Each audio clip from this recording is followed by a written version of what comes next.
No one on the council could understand the alien queen until the human replied. The high vaulted ceiling of the citadel shimmered with the reflected frustration of 1,000 species. At the center of the dais stood Queen Zira, her skin a deep velvet indigo that seemed to swallow the artificial light of the chamber. She was magnificent, her tall frame draped in living silks that pulsed in sync with her mood. Right now those pulses were a jagged, angry crimson. She let out a sound that wasn't a voice, but a vibration that rattled the teeth of every delegate in the room. The universal translators hummed, clicked, and then sputtered into silence. They could not process the data. To the council, she was a goddess speaking in a language of ghosts. To them, her silence was a prelude to an interstellar massacre. Caspian watched her from the human delegation's lower tier. He didn't look at the readout screens or the frantic technicians. He looked at the way her throat constricted. He saw the way the fine, silver hair on her forearms stood on end. He felt the low-frequency hum in the floorboards, a thrumming rhythm that felt suspiciously like a panicked heartbeat. While the others saw an enigma, Caspian saw a woman who was drowning in her own power. He stepped over the low marble railing, his boots clicking against the polished floor. The sound was a sharp human intrusion into the alien silence. The High Proctor, a spindly creature with 4 eyes, hissed at him to return to his seat. "You are interfering with a Level 1 diplomatic crisis," the Proctor snapped, as Caspian continued his steady walk toward the Queen. "You are trying to talk to her with math," Caspian said, as he stopped just feet away from the Indigo Monarch.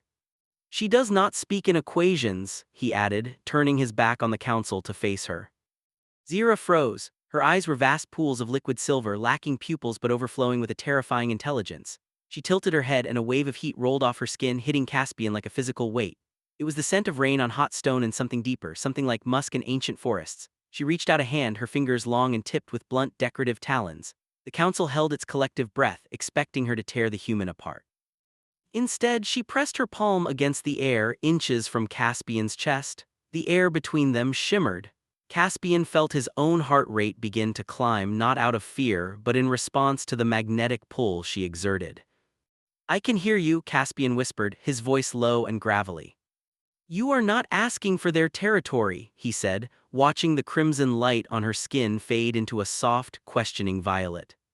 He did not wait for permission. He reached out and caught her hand in his. The contact was electric. It was like sticking his fingers into a live socket of pure emotion. A shock of heat raced up his arm, settling deep in his gut.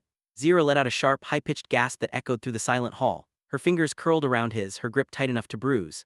In that moment, the leaky nature of human biology became the most sophisticated translation tool in the galaxy. His sweat, his rising body temperature, and the frantic rhythm of his pulse were data points she could finally read. She wasn't just a queen. She was a biological anchor for her world, and she had been drifting in total sensory deprivation until this human touched her. The council erupted in a cacophony of panicked voices. They saw a breach of protocol. They saw a primitive human man touching a being they considered a living force of nature. Caspian ignored them. He drew Zira closer, pulling her hand toward his chest until her palm flattened against the fabric of his suit, right over his pounding heart. He felt her warmth through the layers, a heat that felt like a summer sun. Her silver eyes widened, the liquid inside them swirling in a frantic, beautiful storm.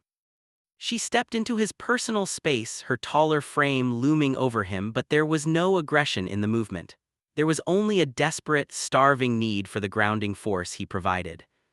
"She is not declaring war," Caspian shouted, his voice cutting through the noise of the delegates. "She is lonely," he said, looking up into the silver depths of her gaze.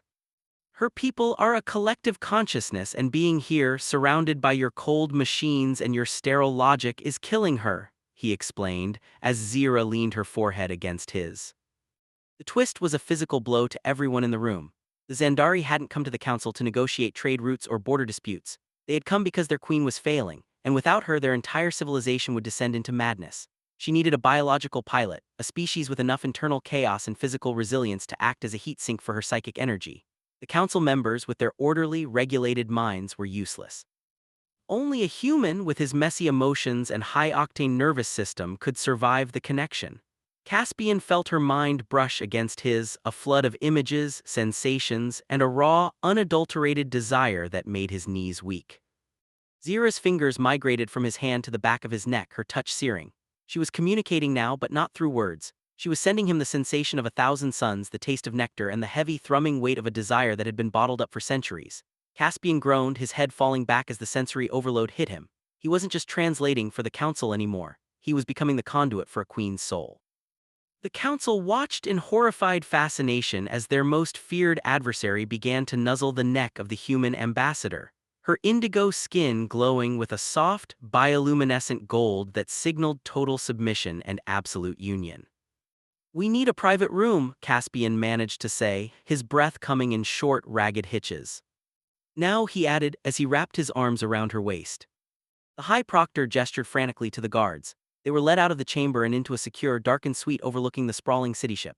As soon as the heavy doors hissed shut, the atmosphere changed. The diplomatic tension snapped, replaced by a thick, heavy air of impending intimacy. Zira didn't wait. She shoved Caspian against the door, her strength immense but carefully controlled. She was a creature of grace and power, and in the dim light, she looked like a dream of the deep cosmos. Her hands moved over his chest, tearing at the buttons of his shirt with a frantic, curious hunger. She wanted the skin, she needed the direct contact. "You are so loud," Zira said, her voice finally manifesting as a series of melodic, tonal hums that Caspian understood perfectly in his mind. "Your blood sings to me," she whispered, pressing her body against his. Caspian felt the rough texture of her living silk dress against his bare skin as his shirt fell away. He reached out, his hands finding the curve of her hips. Her skin was smoother than silk, yet it vibrated with a hidden power. He ran his thumbs over the crest of her pelvic bone, and she arched her back, a low purr vibrating in her chest. It was a dance of biology, a human man offering his physical stability to an alien goddess who was drowning in her own complexity. He felt a surge of protectiveness, a fierce human instinct to claim and defend the beautiful thing in his arms. "I've got you," Caspian said, his voice a low rumble against her collarbone. "I won't let go," he promised, as he lowered his mouth to the pulse point on her neck. The suggestive heat between them intensified. Every touch was a revelation. When Caspian kissed her, it wasn't just a kiss, it was a grounding wire. He felt her frantic energy bleed into him, and he gave her back the steady, rhythmic strength of his human endurance. She tasted like spice and electricity. Her hands were everywhere, exploring the muscles of his back, the line of his jaw, the heat of his breath. She was learning him, cataloging the way his human body responded to her touch. She marveled at the resilience of his form, the way he could absorb her intensity and ask for more. This was the human excellence the galaxy had overlooked, the ability to love with a ferocity that could stabilize a star. A sudden, violent tremor shook the room. The lights flickered and died, leaving them in the amber glow of Zira's bioluminescence. A muffled explosion echoed from the corridor. The peace had been shattered. A splinter faction of the Council, fearful of the union between the Xandari and humanity, had launched a kinetic strike against the guest quarters. Caspian felt the familiar rush of adrenaline, that ancient human chemical cocktail that turned a lover into a warrior. He didn't panic. He didn't even flinch. He simply shifted his weight, putting himself between Zira and the door, his eyes scanning the darkened room for a weapon. "Stay behind me," Caspian said, his voice devoid of the softness from moments before. "They think you are a prize to be stolen," he added, picking up a heavy, decorative metal spire from a side table. "They have no idea what a human will do for what is his," he growled, as the door was blown off its hinges. 3 attackers in sleek gray combat suits stormed into the room.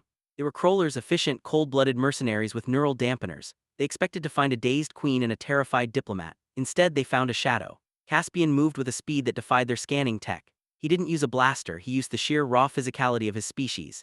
He slammed the metal spire into the first mercenary's chest, the force of the blow throwing the creature back into the hallway. He didn't stop. He dived low, sweeping the legs of the second attacker and finishing him with a brutal, efficient strike to the throat. The third crawler leveled a stun lance at Zira. Caspian didn't think. He threw himself into the line of fire, the blue energy of the lance washing over his shoulder. Pain white-hot and jagged tore through his nerves, but he didn't fall. He snarled, his eyes turning dark with a primal rage. He reached out, grabbed the lance, and ripped it from the mercenary's hands with a roar that was more beast than man. He used the butt of the weapon to crush the attacker's helmet, the sound of breaking glass filling the room. He stood over the fallen enemies, his chest heaving, his shoulder smoking from the burn. "Is that all?" Caspian asked, turning his head to look at Zira. "I am fine," he said, despite the blood dripping from his hand. Zira stood in the center of the room, her indigo skin glowing a fierce, brilliant white. She hadn't seen a being fight like that, not for a political cause but for the safety of a partner. She watched the way he stood, his posture a perfect map of defiance and strength. He was a creature of meat and bone, yet he had stood against the most advanced technology in the sector and won through sheer will. She felt a new sensation through their bond, a deep, resonant pride that made her core ache. She walked toward him, stepping over the bodies of the mercenaries as if they were nothing more than refuse. You bleed for me, Zira said, her melodic hum now a deep, vibrating thrum of adoration. It is a beautiful color, she whispered, as she reached out to touch the wound on his shoulder. The danger wasn't over, but in the ruins of the suite, a new treaty was being written in the language of the flesh. Zira's touch on his wound should have hurt, but instead it sent a wave of numbing warmth through his body. She was using her biological frequency to knit his cells back together, a healing process that required an intense, intimate focus. Caspian groaned, leaning his weight into her. The adrenaline was fatting, replaced by a heavy, pulsing desire that was even more potent than before. He looked at her, at the alien queen who had found her anchor, and he knew that the galaxy would never be the same. We have to finish this, Caspian said, his voice a rough caress. The healing, the bonding, he added, as he led her toward the large, silk-covered dais in the center of the room. The council can wait for their answers, he murmured, pulling her down onto the soft surface. The rest of the night was a blur of sensation and soul-deep connection. In the silence of the room, Caspian showed Zira what it meant to be human. He showed her the tenderness of a slow touch and the wild, uninhibited power of a body pushed to its limits. He was her pilot, navigating the storm of her consciousness with the steady hand of a man who had finally found his purpose. They moved together in a rhythm that was older than the stars, a symphony of breath, heat, and skin.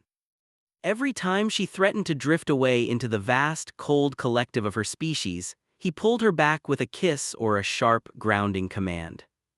Look at me, Caspian said, his hands framing her beautiful, indigo face. Stay right here with me, he commanded, as their bodies moved in a final, explosive synchronicity. By dawn, the Citadel was under the control of the human fleet. The news of the assassination attempt had reached Earth, and the response had been swift and overwhelming. But inside the Queen's quarters there was only peace. Zira lay draped across Caspian's chest, her skin a soft, contented lavender. Her liquid silver eyes were clear, focused, and filled with a light that had been missing for a century. She was no longer a drowning queen, she was a woman who had been found. Caspian stroked her hair, his mind quiet for the first time in years. He had bridged the gap between two worlds not with words but with the raw, undeniable excellence of human intimacy. They are waiting for us, Zira hummed, her voice vibrating against his heart. The council wants their treaty, she said, smiling for the first time. Let them wait a little longer, Caspian replied as he pulled the covers back over them. We have our own world to build, he added, kissing the top of her head.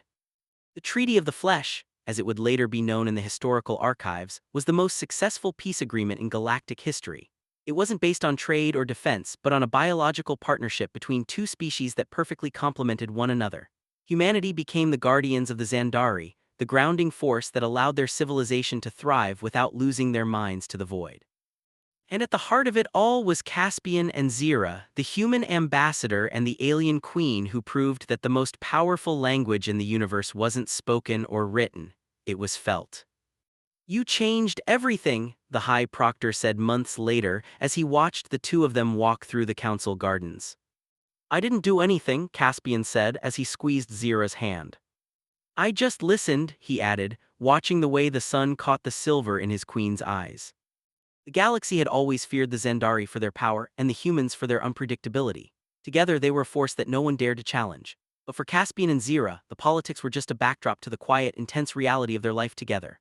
They spent their days negotiating peace and their nights exploring the endless depths of their connection. Every touch was a reminder of the day the council stood silent, and a human man spoke the only language that mattered. The legacy of their union was written in the stars, a testament to the idea that sometimes to understand a goddess you first have to be human. Are you ready? Zira asked, as they prepared to address the new interstellar alliance. Always, Caspian said, adjusting his uniform. As long as you're with me, he promised, stepping out onto the balcony to a roar of applause that shook the very foundations of the Citadel.